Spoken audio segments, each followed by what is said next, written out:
يحكى أنه كان هناك طبيب جراح شهير يدعى دكتور هشام. خرج على عجل إلى المطار للمشاركة في المؤتمر العلمي الدولي الذي سيلقى فيه تكريما على إنجازاته الكبيرة في مجال الطب.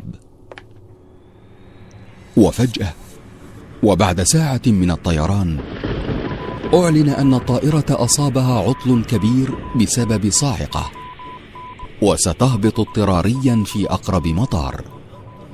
توجه الطبيب إلى استعلامات المطار مخاطبا: أنا طبيب عالمي، كل دقيقة عندي تساوي أرواح أناس، وأنتم تريدون أن أبقى 16 ساعة بانتظار طائرة؟ أجابه الموظف: إذا كنت يا سيدي على عجلة يمكنك استئجار سيارة، فرحلتك لا تبعد عن هنا سوى 3 ساعات بالسيارة. رضي دكتور هشام على مضض، وأخذ السيارة وظل يسير.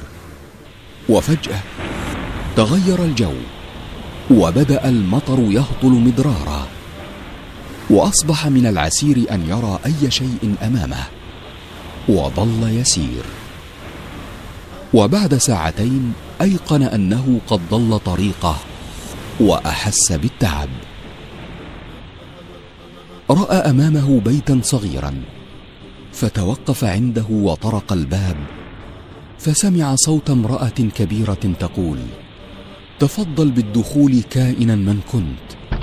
فالباب مفتوح. دخل وطلب من العجوز المقعدة أن يستعمل هاتفها. ضحكت العجوز وقالت: أي هاتف يا ولدي؟ ألا ترى أين أنت؟ هنا لا كهرباء ولا هواتف، ولكن تفضل واسترح، وخذ لنفسك كوبا من الشاي الساخن، وهناك بعض الطعام، كل حتى تسترد قوتك. شكر دكتور هشام المرأة، وأخذ يأكل بينما كانت العجوز تصلي وتدعو. وانتبه فجأة إلى طفل صغير نائم بلا حراك على سرير قرب العجوز، وهي تهزه بين كل صلاة وصلاة. استمرت العجوز في الصلاة والدعاء طويلا، فتوجه إليها قائلا: والله لقد أخجلني كرمك ونبل أخلاقك، وعسى الله أن يستجيب لك دعواتك. يا ولدي، أما أنت فابن سبيل أوصى بك الله، وأما دعواتي فقد أجابها الله سبحانه وتعالى كلها إلا واحدة. فقال دكتور هشام: وما هي تلك الدعوة؟